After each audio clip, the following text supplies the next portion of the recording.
এই ভিডিওতে ডেইলি স্টারের এই সেন্টেন্সটা নিয়ে আমরা আলোচনা করব এবং এই সেন্টেন্সটা কিভাবে লিখেছেন এবং আমরা কিভাবে এই ধরনের একটা সেন্টেন্স লিখতে পারি, সেই সাথে এই সেন্টেন্সটাকে ইংরেজি থেকে বাংলায় ট্রান্সলেট করা এবং বাংলা থেকে ইংরেজিতে ট্রান্সলেট করার বিষয়গুলোও আজকে আমরা শিখব। তো সবাইকে খাতা কলম নিয়ে বসতে হবে, কারণ খাতা কলম ছাড়া এই বিষয়গুলো বোঝা অনেক কঠিন। এখানে সেন্টেন্সটা টপিক ওয়ার্ড বা হেড ওয়ার্ড হচ্ছে একটা সিঙ্গেল নাউন গভর্নমেন্ট, যেটা দিয়ে সেন্টেন্সটা শুরু করা হয়েছে এবং এটাই হচ্ছে এই সেন্টেন্সের সাবজেক্ট। তো এই গভর্নমেন্ট দুইটা কাজ করেছে। কেইম এসেছিল, পাস্ট ইনডিফিনিট টেন্সে একটা মেইন ভার্ব দিয়ে যেটা প্রকাশ করলাম, অ্যান্ড ওয়েন্ট এবং বিদায় নিয়েছিল। এই দুইটা কাজ গভর্নমেন্ট সাবজেক্টটা করেছে। তো ইংরেজিতে প্রথমেই সাবজেক্ট লিখতে হয়, এখানে একটা সাবজেক্ট লেখা হয়েছে এবং সাবজেক্টের পর আমরা টেন্স অনুযায়ী একটা মেইন ভার্ব লিখব। এখানে দুইটা মেইন ভার্ব লেখা হয়েছে অ্যান্ড কনজাংশনের মাধ্যমে যুক্ত করে। তো আমাদের খেয়াল রাখতে হবে কনজাংশন হচ্ছে সমজাতীয় দুইটা ওয়ার্ড, দুইটা ফ্রেজ বা দুইটা ক্লজকে যুক্ত করে। তো এখানে এই কনজাংশনটা দুইটা ভার্বকে যুক্ত করেছে, কেইম অ্যান্ড ওয়েন্ট, দুইটাই হচ্ছে পাস্ট ইনডিফিনিট টেন্সে। তো গভর্নমেন্ট সরকারের পর সরকার এসেছিল এবং বিদায় নিয়েছিল। তো ওরা কি করে এসেছিল এবং বিদায় নিয়েছিল সেটা প্রকাশ করতে একটা প্রেজেন্ট পার্টিসিপল ফ্রেজ এখানে ব্যবহার করেছে, অফারিং অনলি লিপ সার্ভিস, শুধুমাত্র ঠোঁটের সেবা দিয়ে। তাহলে এখানে লিপ সার্ভিসটা কিন্তু ব্যঙ্গ করে বলা হয়েছে যে শুধু মুখের কথা দিয়ে মানুষকে তারা চলে যেত এবং আসতো। তো এই প্রেজেন্ট পার্টিসিপল ফ্রেজটা গঠিত হয়েছে offering present participle plus only lip service, একটা নাউন ফ্রেজ দিয়ে, যেখানে অনলি হচ্ছে প্রিমরিফায়ার এবং লিপ সার্ভিস হচ্ছে হেডওয়ার্ড।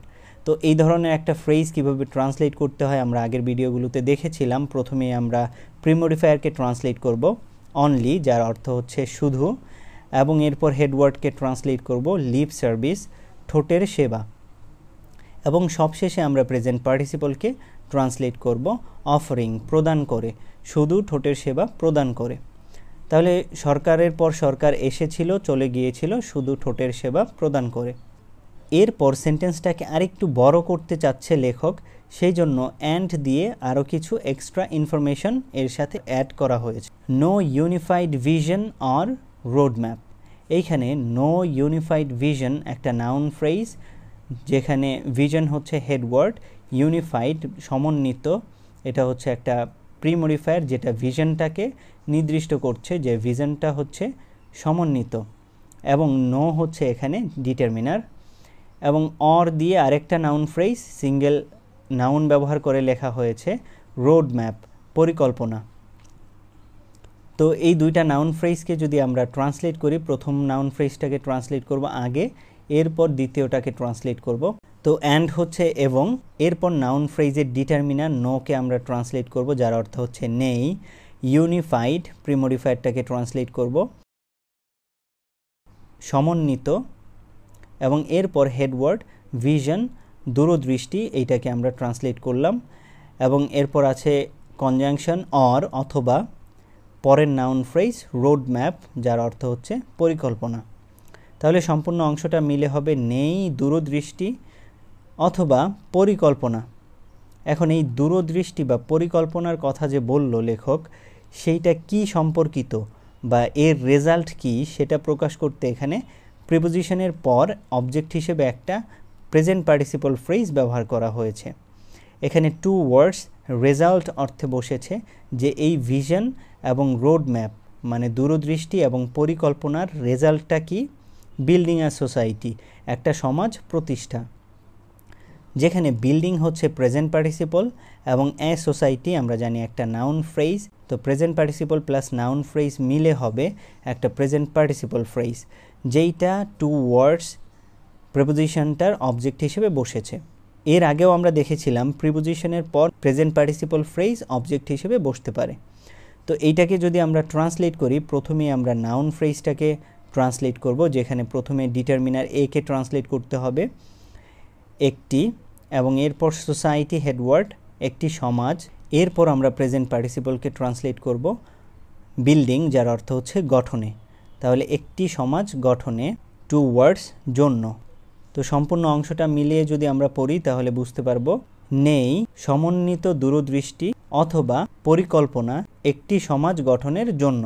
এই পর্যায়ে লেখক আমাদের সামনে আরেকটা জিনিস নিয়ে এসেছে, সেটা হচ্ছে সোসাইটি হেডওয়ার্ডটাকে একটা সাবঅর্ডিনেট ক্লজ লেখার মাধ্যমে পোস্ট মডিফাই করেছে যে সোসাইটিটা কেমন হবে।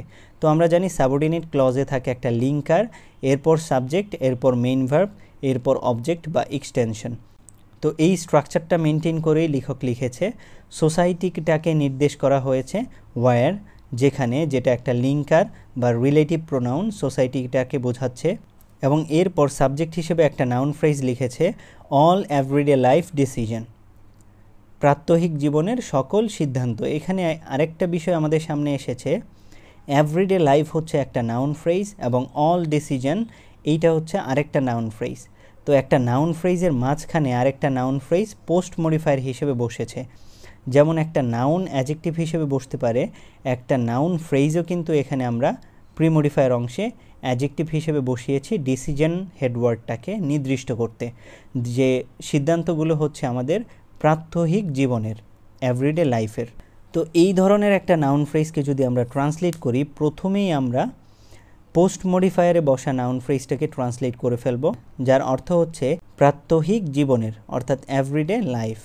এরপর আমরা মেইন নাউন ফ্রেজটার ডিটারমিনারটাকে ট্রান্সলেট করব অল, যার অর্থ হচ্ছে সকল, এবং এরপর হেডওয়ার্ড ডিসিশনকে ট্রান্সলেট করব সিদ্ধান্ত।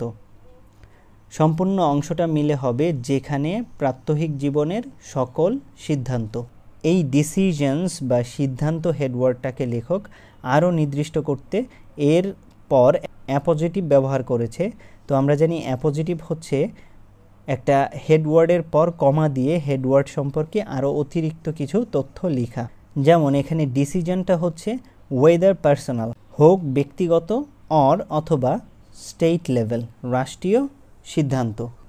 তো ওয়্যার লিঙ্কারের পর আমরা একটা সাবজেক্ট পেলাম all everyday life decision, whether personal or state level. এখন আমাদের সাবঅর্ডিনেট ক্লোজের মেইন ভার্ব লিখতে হবে টেন্স অনুযায়ী। এখানে লেখক লিখেছে আর বেসড, হবে ভিত্তি করে। আর বেসড অর্থ হচ্ছে হবে ভিত্তি করে। তাহলে কিসের উপর ভিত্তি করে হবে সেটা প্রকাশ করতে একটা প্রিপোজিশনাল ফ্রেজ ব্যবহার করেছে অন সাম ফর্ম, একটা কাঠামোর উপর। এখানে অন প্রিপোজিশনটা বসেছে উপর অর্থে এবং ফর্ম হচ্ছে কাঠামো। আর সাম ডিটারমিনারটা ফর্মের পূর্বে ব্যবহার করা হয়েছে কিছু অর্থে না, এটা ব্যবহার করা হয়েছে অনির্দিষ্ট অর্থে। কাঠামোটা হচ্ছে একটা অনির্দিষ্ট কাঠামো, কারণ আমরা এক্স্যাক্টলি জানি না কাঠামোটা কেমন। তো এই ব্যবহারটা একটু জটিল, যেটা নিউজ পেপার পড়তে পড়তে আমরা বুঝে যাব যে সামের একটা ব্যবহার আছে, সেটা হচ্ছে অনির্দিষ্ট কোনো কিছু বোঝাতে। এখানে কাঠামোটা অনির্দিষ্ট বোঝাতে আমরা এখানে কাঠামোটাকে অনির্দিষ্ট বোঝাতে লেখক সাম ডিটারমিনারটা ব্যবহার করেছে।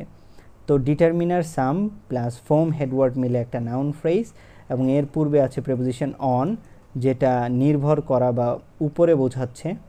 বেসড কিসের উপর হবে সেটা প্রকাশ করছে, এবং এই ফর্ম বা কাঠামো হেডওয়ার্ডটাকে পোস্ট মডিফাই করছে একটা prepositional phrase of evidence based knowledge. তো কাঠামোটা কিসের সেটা প্রকাশ করতে এই পোস্ট মডিফায়ারটা ব্যবহার করা হয়েছে। তো এটাকে যদি আমরা ট্রান্সলেট করি, আমরা জানি প্রথমেই পোস্ট মডিফায়ার ট্রান্সলেট করতে হয় এবং এরপর মেইন নাউন ফ্রেজটাকে ট্রান্সলেট করতে হবে, এরপর প্রিপোজিশন অনকে ট্রান্সলেট করতে হবে। তো আমরা প্রথমে পোস্ট মডিফায়ারের প্রিমডিফায়ার অংশটা ট্রান্সলেট করব এভিডেন্স বেসড, প্রমাণ নির্ভর। তো প্রমাণ নির্ভর কি? নলেজ, জ্ঞান, প্রমাণ নির্ভর জ্ঞান। এরপর অফ প্রিপোজিশন, যার অর্থ হচ্ছে এর, যেটা জ্ঞানের সাথে যুক্ত করে লিখলে হবে প্রমাণ নির্ভর জ্ঞানের।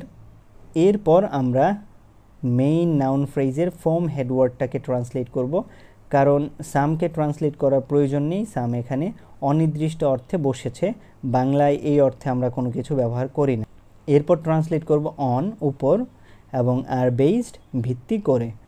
এই ভিডিওতে আমরা এই সকল সেন্টেন্সগুলোকে ট্রান্সলেট করার মাধ্যমে আমরা যেটা শিখি সেটা হচ্ছে কিভাবে একটা সাবজেক্ট লিখছে লেখক, এবং এই সাবজেক্টের মেইন ভার্বটা কিভাবে গঠন করেছে, মেইন ভার্বের মেইন ভার্ব সম্পর্কে অ্যাডিশনাল ইনফরমেশনটা কিভাবে প্রেজেন্ট পার্টিসিপল ফ্রেজের মাধ্যমে দিচ্ছে, এবং একটা নাউন ফ্রেজ ব্যবহার করে এই সেন্টেন্সটাকে আরেকটু লম্বা করলো, এবং সেখানে সোসাইটি হেডওয়ার্ডটা ব্যবহার করা হয়েছে। সোসাইটিটা কেমন সেটা বোঝাতে আবার একটা subordinate clause as a post modifier ব্যবহার করেছে। এই বিষয়গুলো আসলে আইডেন্টিফাই করে নিজে থেকে এই ধরনের একটা সেন্টেন্স লেখার প্র্যাকটিস করতে হবে। একটা ইংরেজি সেন্টেন্স নিজে থেকে লিখতে পারবো। তো আজকে এই পর্যন্তই। ভালো থাকবেন সবাই, চ্যানেলটাকে সাবস্ক্রাইব করবেন। আসসালামু আলাইকুম।